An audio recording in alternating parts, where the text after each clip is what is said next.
माता सती के साथ वो विवाह करने के पश्चात कई वर्ष से हजारों वर्ष व्यतीत हो गए अथवा युग व्यतीत हो गए।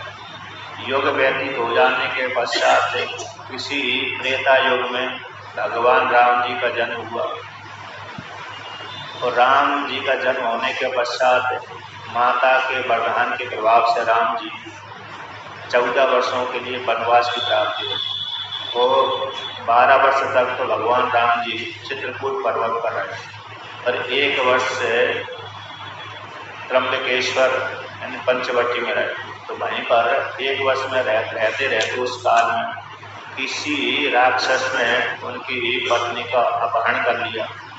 तो अपनी पत्नी को खोज करने के लिए भगवान राम और लक्ष्मण जी दोनों जंगल में भटक रहे थे, उसमें अपनी पत्नी को खोज रहे थे। उसी काल में भगवान शिव जी पूरी पृथ्वी पर भ्रमण करते हुए नंदी के ऊपर बैठ करके भ्रमण करते हुए दक्षिण भारत के समुद्र को देखते हुए दंडकारण्य जंगल के ऊपर से जा रहे थे। तो वहाँ पर भगवान शिव जी ने भगवान राम और लक्ष्मण को अपनी पत्नी की खोजते हुए दुखी होते हुए राम लक्ष्मण को देखा और देख करके उनको प्रणाम किया और आगे चल दिया।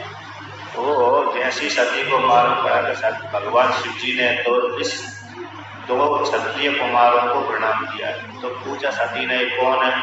तो भगवान शिव जी ने कहा ये विष्णु है, शेष और विष्णु है, इसलिए मैंने राम और लक्ष्मण को प्रणाम किया।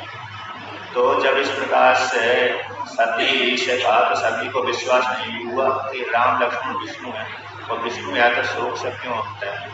तो सती ने उनके वाणी को विश्वास न करके परीक्षा लेने के लिए चल दी और परीक्षा जब ली तो भगवान राम जी ने अपने को विष्णु रूप से प्राप्त कर ही दिया। जब मैं विष्णु हूँ, जब सती को ऐसा मालूम पड़ गया कि मैंने गलत परीक्षा ली है तो सती को पश्चाताप हुआ। बाद में शिव जी के पास में आए तो शिव जी ने उसकी माता सती को अपनी पत्नी की इस प्रकार से परीक्षा लेते हुए देख करके अपनी वाणी के ऊपर विश्वास न करने के कारण शिव जी ने उसका त्याग कर दिया। त्याग करने के पश्चात भगवान शिव जी मन से त्याग किया, शरीर से त्याग नहीं किया। तो साथ लेकर के अपनी पत्नी को साथ लेकर के हिमालय पर्वत पर रहने लगे और कुछ काल तक भगवान शिव जी ने समाधि लगा ली। जब समाधि लगा ली तो कहीं रामायण में 88,000 वर्ष की आयु, तो कभी कभी ज़्यादा भी लगा लेते थे, कम भी लगा लेते थे, तो बहुत काल व्यतीत हो गया। इसके पश्चात बीच में जब समाधि छोड़ते थे तो सती माता को जो अपनी पत्नी थी उनको ज्ञान को उपदेश करते थे और कोई ऋषि मुनि आते थे तो उनको ज्ञान को उपदेश करते थे। कभी कभी लोग में भ्रमण करते थे। तो ऐसा उनका कई युग व्यतीत हो गया। तो उसी काल में भगवान ब्रह्मा जी ने दक्ष प्रजापति को प्रजापति पद की उपाधि दे दी। अब प्रजापति पद की उपाधि मिलते ही दक्ष प्रजापति को थोड़ा अहंकार आ गया। तो किसी काल विशेष में एक समय सारे ऋषि मुनि मिलकर के और से ऋषि मुनि मिलकर के प्रयागराज तीर्थ क्षेत्र में एकत्रित हुए और वहाँ पर एकत्रित होकर के उन्होंने एक यज्ञ जो 1000 वर्ष तक चलता है, ऐसा चलने वाला यज्ञ उन्होंने आरंभ कर दिया। अब 1000 वर्ष तक चलने वाले यज्ञ में मात्र आहुति अकेले नहीं डाली जाती, बल्कि उसमें ज्ञान की भी चर्चा होती है। यानी कर्म की भी चर्चा होती है, उपासना की भी चर्चा होती है और ज्ञान की भी चर्चा होती है। क्योंकि सुबह के समय यानी सूर्य उदय के बाद और सूर्य जब मध्याह्न तक जाता है तब तक आहुति दी जाती है। अतः अग्निहोत्र आदि कर्म किए जाते हैं, अपने अन्य कार्य किए जाते हैं। इसके पश्चात भोजन आदि कार्य करते हैं। भोजन आदि कार्य करने के पश्चात ज्ञान की चर्चा करते हैं। तो सायंकाल पर संध्या करते हैं। तो मध्याह्न काल में भोजन करने के पश्चात साय की संध्या होने के बीच में ज्ञान की चर्चा करते रहते हैं। तो किसी काल विशेष में सारे ऋषि, सारे देवता, बहुत से देवता और ऋषि मुनि वहाँ पर ज्ञान चर्चा कर रहे थे। उसी काल में भगवान ब्रह्मा जी भी उस ज्ञान चर्चा में सम्मिलित हुए। और संयोग उसी प्रकार से भगवान शिव जी भी अपने पत्नी सती को साथ लेकर के, नंदीश्वर को साथ लेकर के, गणों को साथ लेकर के उस ज्ञान चर्चा में सम्मिलित हुए। किसी कल्प में तो भगवान शिव और नंदी दोनों ही जाते हैं गणों को साथ लेकर, किसी कल्प में सती माता को साथ लेकर जाते हैं। तो यहाँ पर सती माता को साथ लेकर, तो किसी किसी कल्प में ये घटना आती है कि नंदी पर बैठ करके भगवान शिव जी गणों के साथ युक्त होकर के उसे ज्ञान चर्चा में सम्मिलित हुए थे। तो जैसे ही सम्मिलित हुए तो उसी काल में कहते यहाँ पर पुरहा भवज्ज सर्वेषां अध्वरो विधिना महान् प्रयागे समवेतानां मुनिनां च महात्मनां। ब्रह्मा जी नारद मुनि से कहते हैं, वो सूत जी सौनक आदि ऋषियों को कथा सुनाते हैं। तो कहते ब्रह्मा जी कहते हैं नारद जी से कि किसी कार्य विशेष में ऋषियों ने प्रयागराज तीर्थ क्षेत्र में एकत्रित हुए और एकत्रित होकर के उन्होंने एक विधि विधान से होकर के 1000 वर्ष तक चलने वाला यज्ञ आरंभ किया। उस यज्ञ में सिद्ध है सनकादि ऋषि हैं, सनक, सनंदन, सनातन, सनत कुमार, ये चारों भाई ब्रह्मा जी के मानस पुत्र भी आए, अन्य अन्य प्रजापति भी आए और अन्य अन्य देवता भी आए। तो यहाँ पर भगवान ब्रह्मा जी कहते हैं मैं भी गया, नारद जी आदि भी गए और अन्य ऋषि मुनि भी गए। अहम समागतस्तत्र परिवार समन्वितः निगमैहि रागमैर्युक्तो मूर्तिमद्भिरे महाप्रभै। कहते चारों वेद भी मूर्ति को धारण करके वहां पर उपस्थित हुए थे और वहां पर चर्चा आदि करते रहते थे उसी समाज में। तो कहते हैं भगवान शिव जी वे अपने परिवार के साथ आए थे। तस्मिन् अवसरे रुद्रः स भवानी गणः प्रभुः लोक हिते कृत स्वामी तत्रागात सूति कृतमुनि। जो समस्त ब्रह्मांड की सृष्टि करते हैं ऐसे भगवान शिव जी भी अपनी पत्नी सती को साथ लेकर के, परिवार को साथ लेकर के, गणों से युक्त होकर के वहां पर उस प्रयाग तीर्थ क्षेत्र में आए और जहाँ पर सत्संग चल रहा था उस वहां पर गए। क्योंकि तीर्थ क्षेत्र घूमने के अकेले लिए नहीं होता बल्कि सत्संग सुनने के लिए भी होता है। तो वहाँ जहाँ पर सत्संग चल रहा था ऋषि मुनि जहाँ पर शास्त्रार्थ कर रहे थे वहाँ पर पहुँच गए। और वहाँ पर जब पहुँचे तो सारे ब्रह्मा जी ने, ऋषि मुनियों ने, अन्य देवी देवताओं ने भगवान शिव जी को उठ करके नमस्कार, सत्कार और आसन आदि दिया। तो जो योग आसन पर भगवान शिव जी बैठ गए सारे ऋषि मुनि भी बैठ गए स्वागत सत्कार करने के पश्चात। तो थोड़ा 1-2 दिन व्यतीत हुए होंगे अथवा उसी काल होगा तो भगवान दक्ष प्रजापति भी घूमते घूमते संयोगवश वो भी वहां पर पहुंच गए। किसी काल विशेष में आता है कि उनको मालूम पड़ा कि ऋषि मुनि प्रयाग तीर्थ क्षेत्र में जो सारे तीर्थों का राजा है ऐसे ऋषि मुनि उस प्रयाग तीर्थ क्षेत्र में एक यज्ञ आरंभ कर रहे हैं, वहां पर चर्चा भी कर रहे हैं और 1000 वर्ष तक यज्ञ का संकल्प लेकर के यज्ञ आरंभ कर दिया है। तो मैं भी उस यज्ञ में सम्मिलित हूँ, भाग लूँ अर्थात वहां पर उस यज्ञ को चल करके देखूं।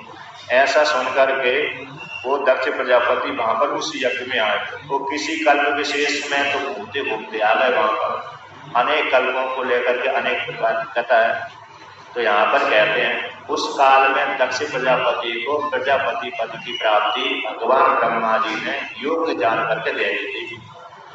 जब भगवान दक्ष प्रजापति की पुत्री सती का विवाह शिव जी के साथ हुआ था उस काल में दक्ष प्रजापति पद की उपाधि उनको नहीं थी, उस काल में सामान्य थे वो, किंतु फिर बाद में उनको प्रजापति पद की उपाधि दे दी। और प्रजापति पद देवताओं से बड़ा होता है, इंद्र आदि जो देवता हैं उनसे भी बड़ा पद होता है। इंद्र देवता भी प्रजापति की आज्ञा के अधीन रह करके कार्य करते हैं। तो प्रजापति बनते ही उनको थोड़ा अहंकार सा आ गया। जैसे लोक में भी देखा जाता है जिस किसी को पद की प्राप्ति हो जाए और अहंकार ना आए तो बड़ी बात है, किंतु प्राय करके पद की प्राप्ति होती ही अहंकार व्यक्ति के मन में आ जाता है। तो ये ऐसा क्यों है कि पद की महिमा ऐश्वर्य की महिमा ही है। ये ऐश्वर्य ऐसा ही होता है कि वो हमेशा दूसरे के मन में अहंकार पैदा कर ही देता है। तस्मिन् अवसरे दक्षः प्रजापति पति प्रभुः आगमत तत्र सुनीता सुवचस्वी यथेच्छया। कहते हैं दक्ष प्रजापति भी संयोग से घूमते घूमते उस यज्ञ में आ गए और आकर के वहां पर जहाँ पर उन्होंने देखा ऋषि मुनि बैठे हुए, देवता बैठे हुए हैं, सिद्ध बैठे हुए हैं, अन्य और भी बैठे हुए हैं, उन सबको देख करके सबसे पहले दक्ष प्रजापति ने अपने पिताजी को प्रणाम किया, क्योंकि ब्रह्मा जी उस यज्ञ में बैठे हुए थे। इसलिए प्रजापति ने अपने पिता ब्रह्मा जी को प्रणाम करके एक आसन में बैठ गए। तो जैसे जिस आसन में बैठे थे तब बैठने के पश्चात सारे ऋषियों ने, सारे मुनियों ने, अन्य उनसे जो छोटे छोटे थे सबने प्रणाम किया। प्रणाम करने के पश्चात देख रहे थे अमुक मेरे को प्रणाम कर रहा है कि नहीं कर रहा, अमुक अपनी आसन से उठ करके मेरे को मेरे सामने झुक रहा है अथवा नहीं झुक रहा, सबके ऊपर दृष्टि रखे हुए थे। तो देखा कि सारे ऋषियों ने मेरे को अपने अपनी आसन पर बैठ करके प्रणाम किया। अब 10-20 हजार व्यक्ति हैं तो हर व्यक्ति उनको पैर छूने के लिए नहीं आएगा, 1-2 आएंगे तो हर व्यक्ति अपनी आसन से उठ करके ही प्रणाम करते हैं, नहीं तो प्रणाम करते करते पूरा दिन व्यतीत ही हो जाएगा। और दूसरे व्यक्ति तो कहेंगे ऐसा कौन सा सम्मान इनको प्राप्त हुआ, जो हम जिस उद्देश्य से आए थे वो उद्देश्य तो हमारा पूरा ही नहीं हुआ, सत्संग आदि हमको प्राप्त ही नहीं हुआ। इसलिए सामान्य 1-2 व्यक्ति प्रणाम करते हैं, बाकी सारे व्यक्ति वहीं से श्रद्धा पूर्वक प्रणाम करते हैं, चाहे खड़े होकर के चाहे श्रद्धा से होकर के हाथ जोड़ करके। तो उन्होंने देखा कि सारे व्यक्तियों ने मेरे को प्रणाम किया। ब्रह्मा जी तो मेरे पिता है तो वो तो प्रणाम नहीं करेंगे। अब उन्होंने देखा कि शिव जी जो रुद्र है उन्होंने मेरे को प्रणाम नहीं किया, तो उनकी तरफ विशेष ध्यान दे रहे थे। अब उनकी तरफ मन में पहले से उनके शिव जी के प्रति, अपने जामाता के प्रति क्रोध उत्पन्न हो गया था, किसी कार्य विशेष को लेकर हो गया हो, अथवा संध्या बंधन नहीं करते इस कारण से, अथवा समाज से बाहर रहते हैं, भूत प्रेतों के साथ रहते हैं, एक अकेले रहते हैं इत्यादि को लेकर के उनके मन में थोड़ी सी ऐसी भावना हो गई कि कर्मकांड न करने के कारण, जैसे सारे ऋषि मुनि कर्मकांड करते हैं, प्रातःकाल उठ करके संध्या बंदन करते हैं, ऐसे भगवान शिव जी तो प्रातःकाल उठ करके संध्या बंदन नहीं करते हैं। तो उन्होंने देखा अग्निहोत्र आदि कर्म भी नहीं करते, क्योंकि विवाह हो गया, दारा का संग्रह कर लिया। अब दारा का संग्रह करने के पश्चात नियम आता है कि व्यक्ति को, भारत जीवन वाले व्यक्ति को पंचयज्ञ करते रहना चाहिए। पंचयज्ञ में कहते हैं हर जीवन वाले व्यक्ति को 5 दोष प्रतिदिन बनते हैं, पाप लगते हैं। उन पापों को निवृत्ति करने के लिए शास्त्र ने, ऋषि मुनियों ने, वेद ने 5 महायज्ञ बताए हैं। तो कहते हैं झाड़ू लगाने से एक पाप बन जाता है, झाड़ू लगाते हैं उस काल में चींटी मर जाती है, एक पाप बन गया। आटा जो गेहूं पीसते हैं उस काल में कभी कभी गेहूं में कीड़े पड़ जाते हैं, तो उनको सुखाते समय कीड़े मर जाते हैं, तो दूसरा पाप बन गया। और तीसरा, लकड़ी जलाते थे तो लकड़ी में कभी कभी दीमक भरी रहती है, चींटी भरी रहती है, तो आग जलाने से चींटी मर जाती है, दीमक मर जाती है, एक पाप बन जाता है। अभी गैस चूल्हा है तो गैस चूल्हे के नीचे भी कीड़े मकोड़े मर जाते हैं। अब पानी, जल, जहाँ पर जल रहता है वहाँ पर है, मटके के नीचे ठंडी गर्मी के समय कीड़े अपनी शीतलता और गर्मी मिटाने के लिए घड़े के नीचे आ जाते थे, तो दबकर मर जाते थे। और एक पेशनी चक्की है, हमारे वो है चुल्ली, मतलब चकिया है, आटा पीसते पीसते, गेहूँ पीसते पीसते उससे भी क्या हो जाते थे, कीड़े मर जाते थे। तो 5 जगह 5 पाप हर धारा जीवन वाले व्यक्ति को प्रतिदिन होते हैं। तो उसके 5 पापों को निवृत्त करने के लिए ऋषियों ने 5 महायज्ञ दान किए। तो देव यज्ञ, ऋषि यज्ञ, अतिथि यज्ञ और ब्रह्म यज्ञ, ये 5 यज्ञ हो गए। देव यज्ञ हो गया, ऋषि यज्ञ हो गया, पितृ यज्ञ हो गया, अतिथि यज्ञ हो गया और भूत यज्ञ हो गया।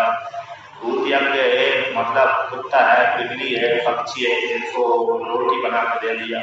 एक रोटी डाल दिया, चुनने के लिए दाना डाल दिया, जैसे यहाँ पर डालते रहते हैं, और गाय को रोटी खिला दी, एक रोटी गाय को खिला दिया, तो ये भूत यज्ञ के द्वारा एक दोष निवृत्ति हो गई। अतिथि यज्ञ, तो अतिथि यज्ञ कोई व्यक्ति ब्राह्मण आदि आया, साधु आदि आया, उसको भोजन करा दिया, तो भोजन करा देने से वो अतिथि यज्ञ हो जाता है। अब देव यज्ञ, देवताओं की पूजा करने से देव यज्ञ हो गया। स्वाध्याय यज्ञ, वेद यज्ञ, तब हमने प्रातः काल खोज करके संध्या पूजा करके वेद का एक अध्याय पढ़ लिया, अथवा गीता पढ़ ली, अथवा महाभारत पढ़ लिया, अथवा रामायण पढ़ ली, तो स्वाध्याय यज्ञ हो गया। पितृयज्ञ, हमने अपने माता पिता की पूजा कर ली, अथवा उनका सेवा सत्कार कर ली, तो ये पितृयज्ञ हो गया। तो इस प्रकार से 5 यज्ञों के माध्यम से हमारे 5 जो पाप होते हैं प्रतिदिन बनते हैं, और 5 पाप निवृत्त हो जाते हैं। और अग्निहोत्र जो कर्म के माध्यम से हमारे 5 पाप निवृत्त हो जाते हैं। तो हर भारत जीवन वाले व्यक्ति के लिए ये नियम है कि 5 यज्ञ करते रहना चाहिए। अब जो अग्निहोत्र आदि कर्म नहीं है, तो एक तो 3 यज्ञ तो कर ही सकता है। एक तो पक्षियों को भूत यज्ञ तो सभी के लिए अनिवार्य है, और अतिथि यज्ञ भी हर कोई अपने घर में आया हुआ अतिथि उसको व्यक्त करा सकता है। अब शहर में तो व्यक्त नहीं कराएगा, कौन व्यक्ति अतिथि के रूप में आया, कौन चोर आया, कहीं चोरी आ गया अतिथि के रूप में, तो उसको घर में बुला दिया, भोजन करा दिया, आए तो खा के चला गया, उसी समय देख के चला गया कि इसके घर में क्या क्या संपत्ति है और क्या क्या है। अगले दिन आया, महीने भर बाद आया, तो उसने उसको हमला ही कर दिया, उसकी घर की संपत्ति को लूट लगाया। तो ऐसे शहरों में तो अतिथि कम होते हैं, लेकिन गांव आदि में तो अतिथि होते हैं। अब शहर वाले अतिथि सेवा कैसे करें, तो शहर वाले अतिथि इस प्रकार से कर सकते हैं। प्रतिदिन अतिथि के नाम से 1 मुट्ठी आटा दाल चावल निकाल दिया। अब 1 मुट्ठी निकाल करके रख लिया, फिर 1 महीने हो गया, 1 महीने में कितना हो जाता है, जितना भी हो गया, 1 किलो, 2 किलो, 10 किलो, 5 किलो, वही आटा दाल चावल को किसी मंदिर में ले जाकर रख दिया, छोड़ दिया, दे दिया, तो वही अतिथि की यज्ञ के रूप में वो पूरा हो जाता है। अथवा जहाँ आश्रम है वहाँ पर दे दिया, मंदिर में दे दिया, इस प्रकार से तो शहर में भी अतिथि यज्ञ हो जाता है। और देव यज्ञ तो चलता ही है, हमने देवताओं की पूजा कर दी। और स्वाध्याय, हर कोई जो वेद का अधिकारी नहीं है, तो वो स्मृति का तो अधिकारी होता है। कहते हैं जिसका जन्म संस्कार नहीं हुआ वो वेद नहीं पढ़ सकता, किंतु स्मृति के विषय में ऐसा नहीं है। स्मृति हर कोई पढ़ सकता है, चाहे ब्राह्मण हो, क्षत्रिय, वैश्य हो, शूद्र हो, कोई भी, अथवा स्त्री भी कहते हैं वो स्मृति तो पढ़ी सकती है, महाभारत पढ़ी सकती है, रामायण पढ़ी सकती है।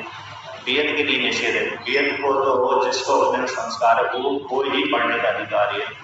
इस प्रकार से हर कोई पुराण आदि पढ़ सकता है, महाभारत आदि पढ़ सकता है। इस प्रकार से 3 यज्ञ तो हर व्यक्ति कर सकता है। इस प्रकार से, किंतु भगवान शिव जी कोई भी यज्ञ नहीं करते थे, क्योंकि आत्मा में ही रमण करते थे, आत्मराम थे।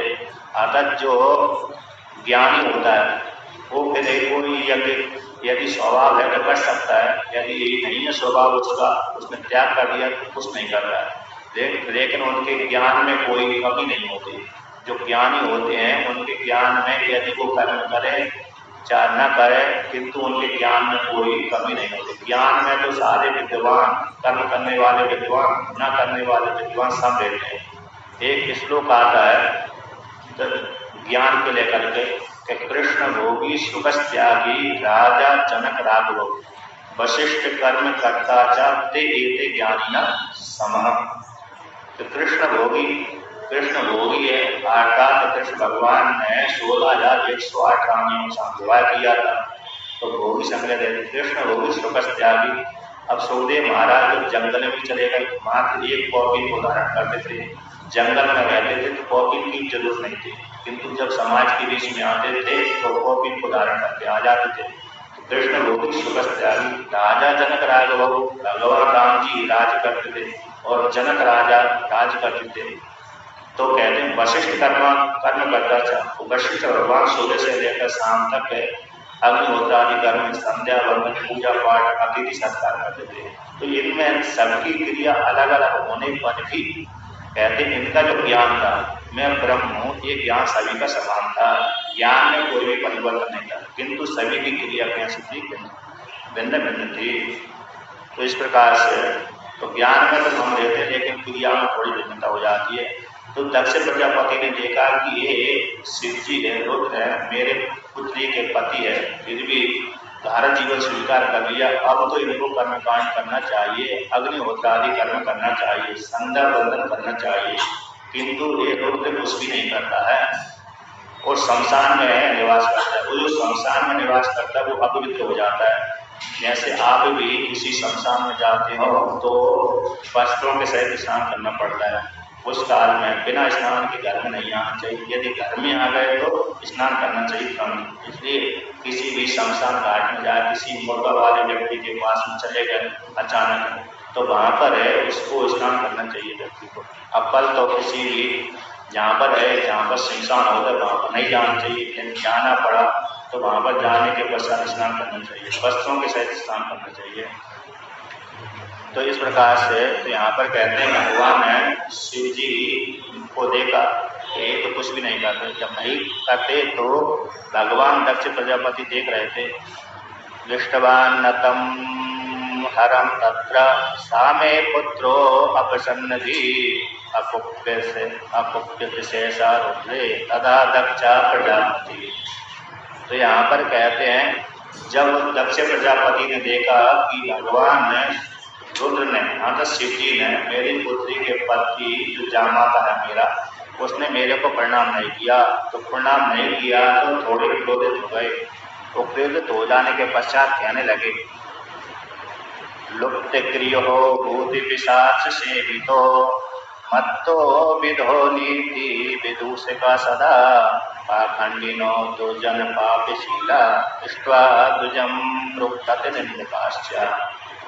तो यहाँ पर कहते हैं कि ये रुद्र कैसा है, सभी को सुनाते हुए, ऋषियों को, देवताओं को, मुनियों को, सिद्धों को सुनाते हुए दक्ष प्रजापति कहते हैं लुप्त क्रिया वाला है, शमशानवासी है, निर्लज्ज है, वो भूत पिशाचों के द्वारा सेवित है, सेवा करता है, अर्थात सेवित रहता है, और नीति को नष्ट करने वाला है, हम मर्यादा को पालन करने वाला नहीं है, और पाखंडी है, दुर्जनशील है, पापशील वाला है, और वेदों की निंदा करने वाला है। अर्थात कर्मकांड की निंदा, ज्ञानी काया करके कर्मकांड की निंदा कर देते हैं, तो कहते हैं वेदों की निंदा करने वाले हैं। तो इस प्रकार से ये ऐसा जो दुष्ट व्यक्ति ने मेरे को प्रणाम क्यों नहीं किया, ऐसा प्रजापति ने सभी को ऋषि मुनियों को सुना दिया, सुना करके बोला। कहीं कहीं के ऊपर ऐसा देखा जाता है कि जामाता को अपने सास ससुर के प्रणाम करना पड़ता है, किसी किसी प्रदेश में ऐसी मान्यता है, और किसी किसी प्रदेश में ऐसी मान्यता है कि ससुर ही अपने जामाता को प्रणाम करता है। तो यहाँ पर जिस प्रदेश में ऐसी मान्यता है कि ससुर को, जामाता को ससुर को प्रणाम करना पड़ता है, उसी के मत को लेकर के यहाँ पर प्रतिपादन किया गया है। तो दक्ष प्रजापति ने कहा कि ये मेरा कैसा शिष्य के जैसा है, पुत्र के जैसा है। अर्थात जामाता तो है, मेरा पुत्री का पति है, जामाता है, तो जो जामाता कैसा होता है, पुत्र के जैसा होता है, शिष्य के जैसा होता है। जैसा पुत्र शिष्य पिता को प्रणाम करता है, उसी प्रकार से जामाता को भी अपने सास ससुर को प्रणाम करना चाहिए, ऐसा दक्ष प्रजापति मानते हैं। तो दक्ष प्रजापति जब इस प्रकार से बोल रहे थे, और बोलने के पश्चात उनको शिव जी को सुना करके बोल रहे थे कि मेरे द्वारा दंड देने के योग्य है, सभी देवताओं के द्वारा दंड देने के योग्य है। आज से मैं विधान करता हूँ, इस रुद्र को कोई भी यज्ञ में भाग नहीं देगा। रुद्रो अयम यज्ञ बहिष्कृतो में वर्णेषु अतीतो अते विवर्ण रूपा देवर्ना भागम लवताम तैसे वह शमशानवासी कुल जन्महीना। ये थोड़ा इसकी आवाज थोड़ी कम लग रही है। तो कहते हैं रुद्र जो कैसे है, यज्ञ से बहिष्कृत है, और कहते हैं एक वर्णों से, चारों ब्राह्मण है, क्षत्रिय है, वैश्य, शूद्र, चारों वर्णों से रहता है, देवताओं के साथ भाग्य को प्राप्त नहीं होगा। आज एक कहते हैं कुल जन्महीना, इसका ना कुल का पता है ना जन्म का पता है, कब पैदा हुआ ये भी पता नहीं है, इस कुल में पैदा हुआ ये भी पता नहीं है। यद्यपि ब्रह्मा जी से रुद्र पैदा हुए थे, ये मालूम था दक्ष प्रजापति को, फिर भी बोल दिया कुल जन्महीना, इसका कोई कुल का पता नहीं है, तो शमशानवासी है। ऐसा भगवान ने दक्ष प्रजापति ने शिव से कह दिया कि हे कैसा है, यज्ञ से बहिष्कृत कर देते हैं। आज से कोई भी ऋषि मुनि देवता है इनको यज्ञ में भाग नहीं देंगे, आज से यज्ञ से बहिष्कृत कर दिए गए। जब इस प्रकार से देवों के साथ ये भाग को प्राप्त नहीं होंगे, ऐसा बोल दिया, नियम लगा दिया, तो सारे ऋषियों मुनियों ने आदत जो दक्ष प्रजापति के अनुकूल वाले थे उन्होंने भी स्वीकार कर लिया, हाँ ये रुद्र कैसा है, शमशानवासी है, ब्राह्मण क्षत्रिय वैश्य शूद्र चारों वर्णों में से कोई वर्ण वाला ही नहीं है, हमेशा शमशान में रहता है, हमारे साथ एक भवन में बैठकर तो भोजन नहीं कर सकता, आदत यज्ञ में भाग नहीं ले सकता। इस प्रकार से दक्ष प्रजापति के पक्ष वाले ऋषियों मुनियों ने स्वीकार कर दिया।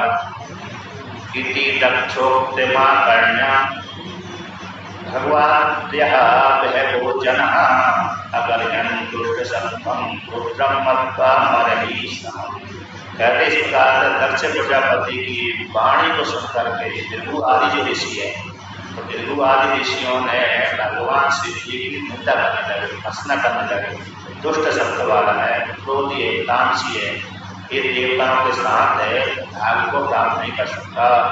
दक्ष प्रजापति ने ठीक ही इनको श्राप दे दिया। इस प्रकार से जो दक्ष प्रजापति को जो ज्ञान दृष्टि इनकी नहीं थी, ऐसे उन्होंने दक्ष प्रजापति की वाणी को अनुमोदन कर दिया। अब यहाँ पर कहते हैं किसी किसी दूसरे पुराण में आता है जब दक्ष प्रजापति भगवान शिव जी को उल्टा सीधा सुना रहे थे, उस काल में भृगु ऋषि उनको अपनी दाढ़ी के ऊपर हाथ फेर रहे थे। आता था तुम ठीक बोल रहे हो, ठीक बोल रहे हैं, दाढ़ी के ऊपर हाथ फेरना मतलब उनको दक्ष प्रजापति को देख करके कह रहे थे, हाँ इशारा दे रहे थे, आप ठीक प्रकार से बोल रहे हो। और जो पूषा देवता है वो भी आंख के द्वारा इशारा कर रहा था, भग देवता भी इशारा कर रहा था, दांत के द्वारा इशारा कर रहा था, हंसे। 4 5 2 3 देवता, पूषा देवता, भग देवता, वो ऋषि जिन लोगों ने दक्ष प्रजापति को उकसाया था, तो उकसाने के कारण बाद में वीरभद्र के द्वारा दंड को प्राप्त हुए थे। तो यहाँ पर भी भृगु आदि ऋषि ने उकसाया था, कम वर्णन किया, दूसरे प्राण में ज़्यादा वर्णन कर दिया, यहाँ पर कम वर्णन कर दिया। जब जिस प्रकार से दक्ष प्रजापति ने भगवान शिव जी को यज्ञ से बहिष्कृत कर दिया, तो ऐसे यज्ञ से बहिष्कृत को सुनते हुए नंदी महाराज को क्रोध आ गया। क्रोध के कारण नंदी भगवान कहने लगे, रे सत्य महामूढ़ा दक्ष दुष्ट मते त्वया यज्ञ बाह्योर्हीने स्वामी महेशो ही कृतकथा।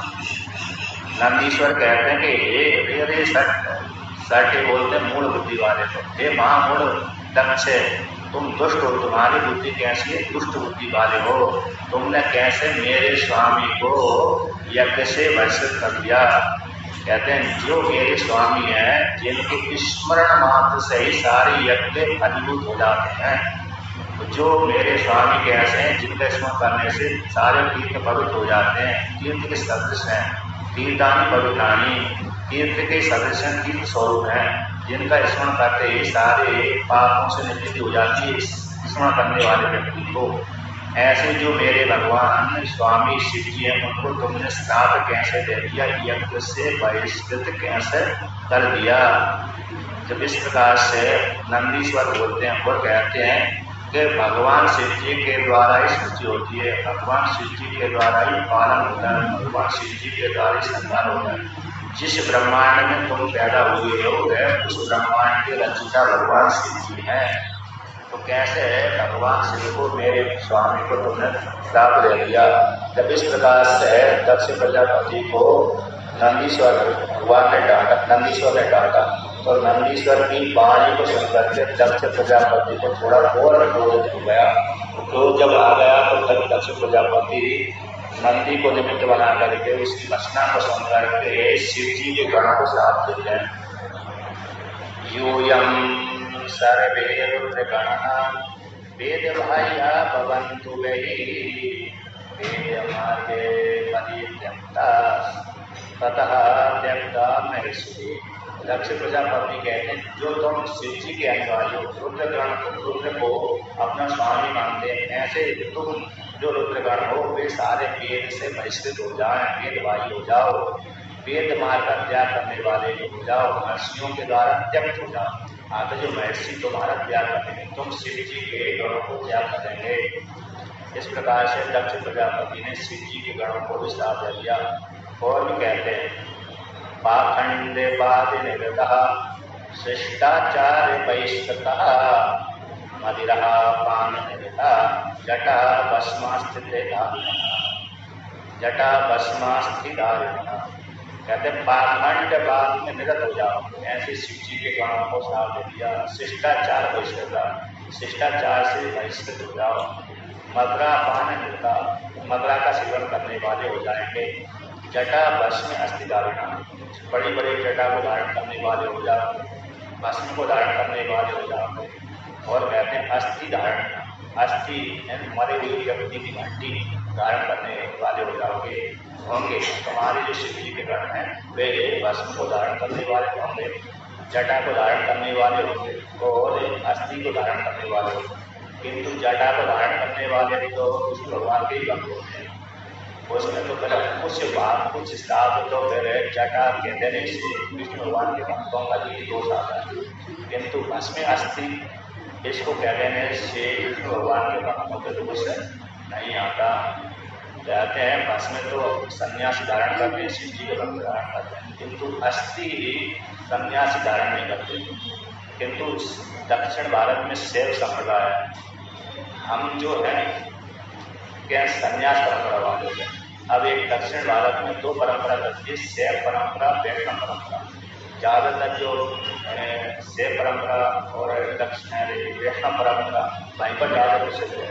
उत्तर भारत में शैव परंपरा और वैष्णव परंपरा तो ज़्यादा है, लेकिन जो शैव जो यहाँ पर मानते सन्यासी शैव लोग हैं वो सन्यासी ज्ञान मार्ग वाले हैं, किंतु ज़्यादा अब वो शिव जी के भक्त ही हो रहे हैं। अब कश्मीर में जो वहाँ के ब्राह्मण क्षत्रिय वैश्य आदि रहते थे, तो वहाँ पर भी शैव परंपरा वाली कश्मीर प्रांत में, कश्मीर देश में, दक्षिण भारत में शैव और वैष्णव ज़्यादा रहते थे और कश्मीर में ज़्यादा रहते थे। उत्तर भारत में प्रायः करके ज्ञान मार्ग ज़्यादा रहते हैं। ये वैष्णव तो वैष्णव वही है, किंतु जो सन्यासी और सन्यास मार्ग वाले ज्ञान मार्ग वाले होते हैं। अब जो ज्ञान मार्ग वाले नहीं है तो पूजा को शिव जी की करते हैं, शिव जी के सेव कराते हैं, लेकिन प्रायः करके होते हैं सन्यासी।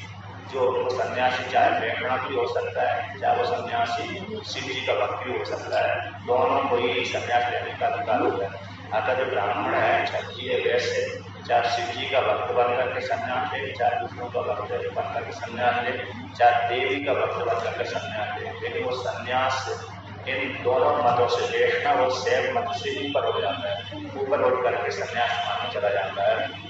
तो यहाँ पर तो कहती है मदरा पान जनता, तो आपने जो पूर्व परंपरा आगम शैव आगम परंपरा है उसमें से एक परंपरा वाले कुछ मदरा का पान करते हैं, सेवन करते हैं। अब कुछ जिनकी घर से मदरा पीने की आदत थी, जिन पुरुषों को घर में ही आदत लग गई थी कि मदरा का सेवन करें, सेवन करते करते जैसे पढ़ते विद्यालय में, कॉलेजों में, वर्तमान काल के कॉलेजों में, तो लड़का लड़की जैसे शराब पीने के आदि हो जाते हैं, पीने लगते समय से, उसी प्रकार से कॉलेज में सीखने के बाद में विवाह कर लेते हैं, तब सीख जाते हैं, सीखते रहते हैं। इसके पश्चात संयोगवश कभी बाबा बन गए, चाहे वो वैष्णव में चले जाएं, चाहे सन्यासी भी चले जाएं, चाहे नाथ बन जाए, चाहे उदासी बन जाए। अब जिसकी आदत है पहले से शराब पीने की लगी हुई है, अब वहाँ पर बाबा बनने के पश्चात भी वो कभी कभी छोड़ भी देता है, कभी कभी नहीं भी छोड़ता है। तो ऐसे प्राय करके वे शराब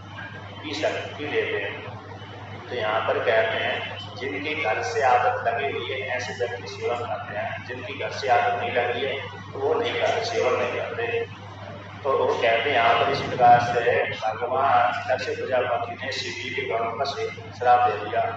जैसे शिव जी के गणों को श्राप दिया तो नंदीश्वर महाराज ने भी सैन्य युवक है, तुमने हमारे शिव जी के गणों को श्राप कैसे दे दिया, अब हम भी तुमको श्राप देते हैं। तो नंदीश्वर महाराज ने दक्ष प्रजापति के ऊपर दक्ष प्रजापति को श्राप दिया, साथ दक्ष प्रजापति शासन ब्राह्मणों के ऊपर भी श्राप दे दिया। तो यहाँ पर कहते हैं रे दक्ष सटह दुर्बुद्धि वृत्तैवासिकरा सप्तास्ते ब्रह्मचार्या छिदे तत्वमजानता। हे दुर्बुद्धि सट दक्ष, तुमने बिना ही कारण के भगवान शिव जी के तंत्रों को, सेवकों को, भक्तों को श्राप दे दिया, इसलिए तुम दुष्ट बुद्धि वाले हो। तुम शिव जी को जानते नहीं, सिर्फ तत्व को नहीं जानते। तुम जैसे जो ब्राह्मण है शिव जी के तत्व को न जानने वाले ज्ञान से भ्रष्ट हो जाए, ये शिव रुद्र कहते हैं, ये रुद्र विमुखा ये अपना ब्राह्मण से करा। तुम जैसे जो ब्राह्मण है शिव रुद्र से विमुख हो जाए, अतः शिव जी के का ज्ञान करने वाले ना हो, शिव जी से द्वेष करने वाले हो जाए। मैं तुमको शिव जी के देश से भी तो करके तुमको श्राप देता हूँ। तुम जैसे जो ब्राह्मण है वो इस बात में ही लगे रहे। वेदवादिरता यूयम वेद तत्व पैर्मुखः भवन्तु सततं विप्रा नान्यदस्तीति वादिना। कहते हैं तुम सारे कैसे हो जाओ, वेदवाद में रत हो जाओ। वेदवाद में रत हो जाओ मतलब वेद के 3 भाग होते हैं, कर्मकांड, उपासना और ज्ञानकांड। उसमें से उपासना भी तुम नहीं करने वाले होगे और ज्ञान कांड भी, ज्ञान का सेवन करने वाले भी तुम नहीं होगे, बल्कि कर्म कांड का सेवन करने वाले होगे। तो वेदवाद में रख हो जाओ। मानव वेद कहता है, कर्म कांड वेद कहता है स्वर्ग ही सबसे बड़ा फल है, स्वर्ग के लिए कर्म करो, यही सबसे उत्तम कर्म है। स्वर्ग की मोक्ष उससे बढ़कर कोई दूसरा मोक्ष नहीं है। यानी जो भी करो स्वर्ग के लिए कर्म करो, स्वर्ग में चले जाओगे तो तुमको मोक्ष की प्राप्ति हो जाएगी, ऐसा वो कर्म कांड कहता है।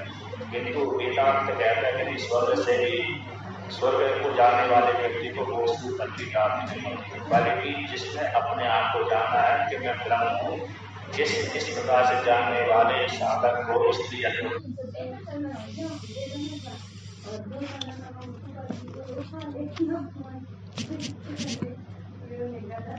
करो, स्वर्ग के लिए कर्म करो, स्वर्ग में चले जाओगे तो तुमको मोक्ष की प्राप्ति हो जाएगी, ऐसा वो कर्म कांड कहता है।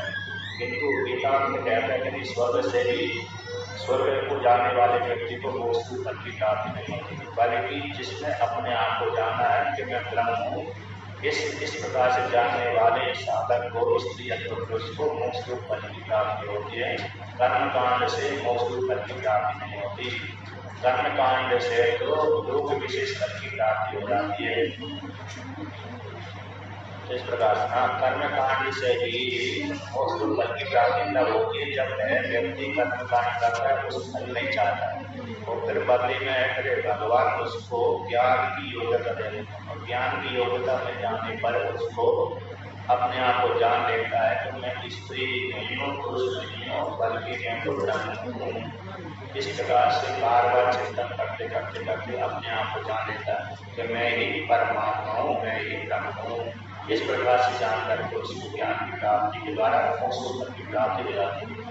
किंतु कर्म के द्वारा तो सकाम कर्म करेगा तो लोग विशेष फल की प्राप्ति होगी, और निष्काम कर्म करेगा तो अंतःकरण की शुद्धि, अंतःकरण की शुद्धि के माध्यम से ज्ञान की प्राप्ति, और ज्ञान की प्राप्ति से मोक्ष फल की प्राप्ति होती है। ये परंपरागत है, ज्ञान मोक्ष फल की प्राप्ति होती है।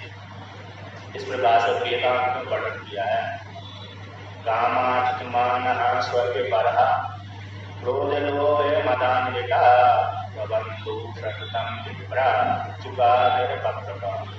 कहते हैं दक्ष प्रजापति की मतलब नंदीश्वर ने और श्राप दिया, हमेशा कामना से युक्त होने वाले विधान स्वर्ग को ही सबसे उत्तम लोग मानोगे। तो क्रोध लोग मनाने का, क्रोध है लोग से युक्त हो जाओगे, हमेशा सुख बने रहोगे, निंदित हो जाओगे। ऐसी स्थिति की श्राप के कारण ही फिर ब्राह्मणों के ऊपर भारी हो गए, बाद में ब्राह्मणों को चुप करना पड़ा।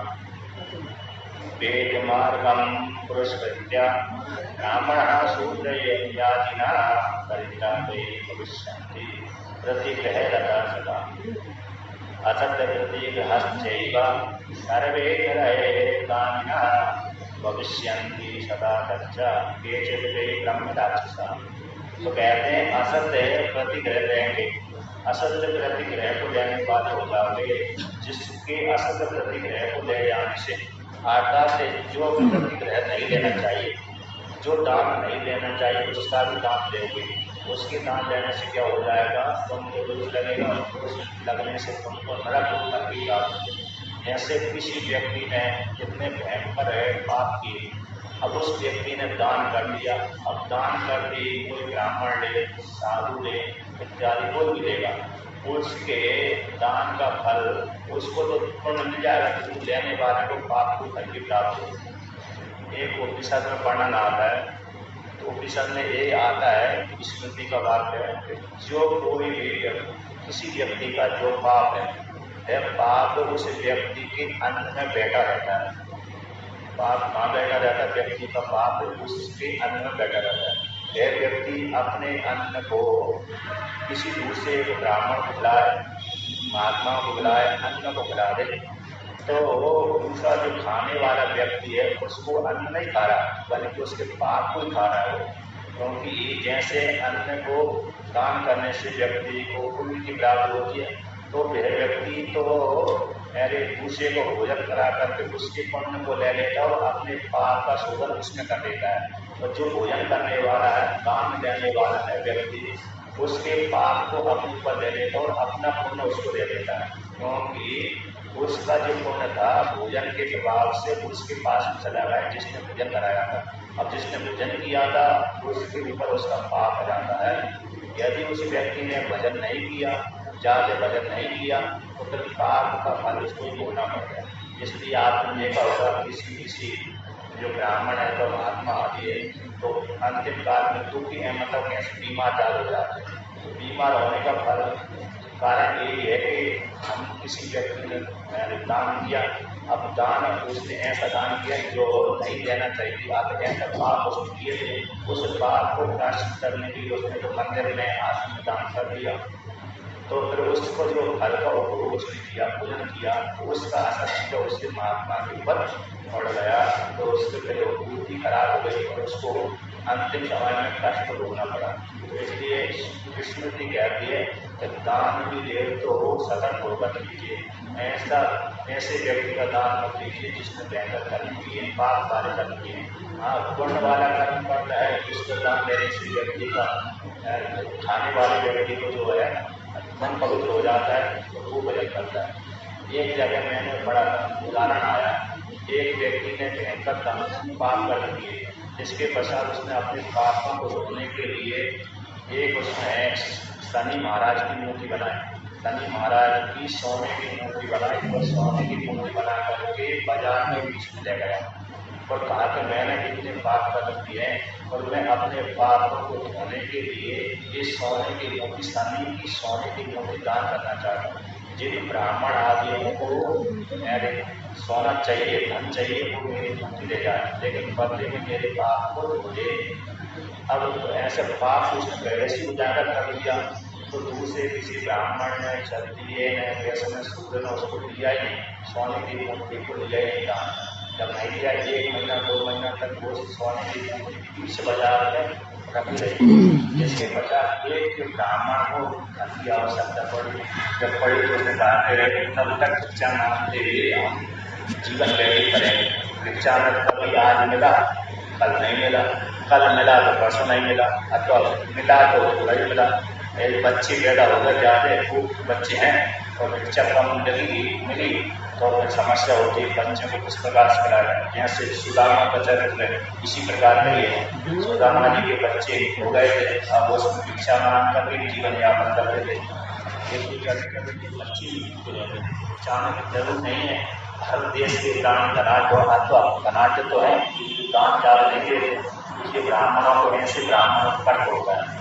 तो उस ब्राह्मण को भी कष्ट हो रहा था, भिक्षा अच्छी नहीं मिल रही थी, उसने उसे ऐसा सोचते हुए कि उसे सोने की मूर्ति जो शनि महाराज की ले लेगा, और जैसे ही उसने संकल्प किया तो कहते हैं जो दान देने वाला व्यक्ति काला था और दान लेने वाला जो ब्राह्मण था गोरा था, तो जैसे ही संकल्प करके उसने दान दिया उसी समय उसका शरीर ब्राह्मण का दान लेने वाले ब्राह्मण का शरीर काला ही पड़ गया। उसी काल में जो दान देने वाला था व्यक्ति उसका शरीर पूरा पड़ गया। तो सभी लोगों ने प्रत्यक्ष वहां पर देखा तो दान का असर ये हो गया, पाप वाले दान का असर ये हो गया, पुण्य वाले दान का असर ये हो गया। इस प्रत्यक्ष रूप से सभी के सामने ये घटना घटी। इस प्रकार से एक कथा आती है। तो यहाँ पर भी कहते हैं कि जो व्यक्ति पाप कर्म करने वाले हैं तो जो दूसरा का धन खाता है तो उसका धन नहीं खाता बल्कि उसका पाप ही खाता है। अगर अपने कोई भी जैसे कोई भी ब्राह्मण है अथवा क्षत्रिय वैश्य शूद्र आप किसी को भोजन कराते हैं तो मानना तो एक काम में बैठी रहती है, हमने आपको भोजन करा दिया महाराज आशीर्वाद लेके चले जाओ, है क्या नहीं? बोलते हैं हम कहीं भी जाते हैं यदि उसने भोजन कराया भोजन के बाद प्रणाम करता है बोलता है कि महाराज आप आशीर्वाद लेके चले जाओ, हमारे को बुद्धि ठीक हो जाए, इनकी बुद्धि ठीक हो जाए।